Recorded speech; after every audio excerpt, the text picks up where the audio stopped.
চাঁদপুরের বাজারে সরবরাহ কম থাকার কারণে বেড়েছে সবজির দাম। সেক্ষেত্রে 10 থেকে 50 টাকা করে বিভিন্ন প্রকারের সবজির ওপরে দাম বেড়েছে। এ বিষয়ে জানাতে চাঁদপুরের পাল বাজার, পাইকারি পাল বাজার থেকে যুক্ত আছেন সহকর্মী তালহা জোবায়ের। তার থেকে জানবো বিস্তারিত। তালহা, আপনি তো সেখানে আছেন, তো ব্যবসায়ীরা সরবরাহ কম থাকার পেছনের কারণ কি বলছেন, আর প্রকারভেদে সবচেয়ে বেশি দাম বেড়েছে কোন সবজির, কি তথ্য আছে আপনার কাছে?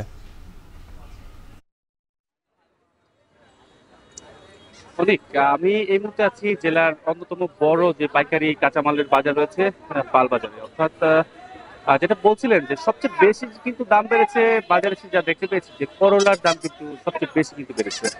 গেল সপ্তাহে যে করলা বিক্রি করা হয়েছে কেজি কেজি প্রতি 30 থেকে 40 টাকা, ঠিক আজকের দিনে কিন্তু তা কিন্তু বিক্রি করা হচ্ছে আরো 30 থেকে 40 টাকা বেশি দামে। অর্থাৎ 70 থেকে 80 টাকা কেজিতে কিন্তু করলা বিক্রি করা হচ্ছে।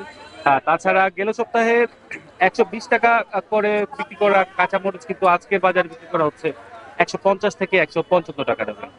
তাছাড়া বৃদ্ধি পেয়েছে টমেটোর দামও, যা কিন্তু 10 থেকে 15 টাকা বেশি করে কিন্তু বিক্রি করা হচ্ছে আজকের বাজারে 50 থেকে 55 টাকা। অর্থাৎ যত ধরনের সবজি কিন্তু বাজারে দেখতে পাওয়া যায়, গ্রীষ্মকালীন যে সবজি রয়েছে, ঢেঁড়স, মিষ্টি কুমড়া সহ যে অন্যান্য পটল, কাঁকরোল, কাঁচামরিচ এবং করলা সহ যত ধরনের সবজি রয়েছে, আসলে বিক্রেতারা বলছেন যে গেল সপ্তাহের তুলনায় 10 থেকে 50 টাকা কিন্তু বেড়েছে এই কাঁচা বাজারের মালামাল।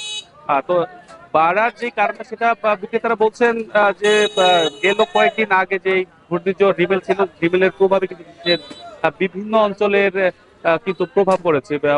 বিশেষ করে যে কৃষকের ক্ষেতের যে ফসল রয়েছে তা কিন্তু ক্ষতিগ্রস্ত হয়েছে। এইটি একটি কারণ।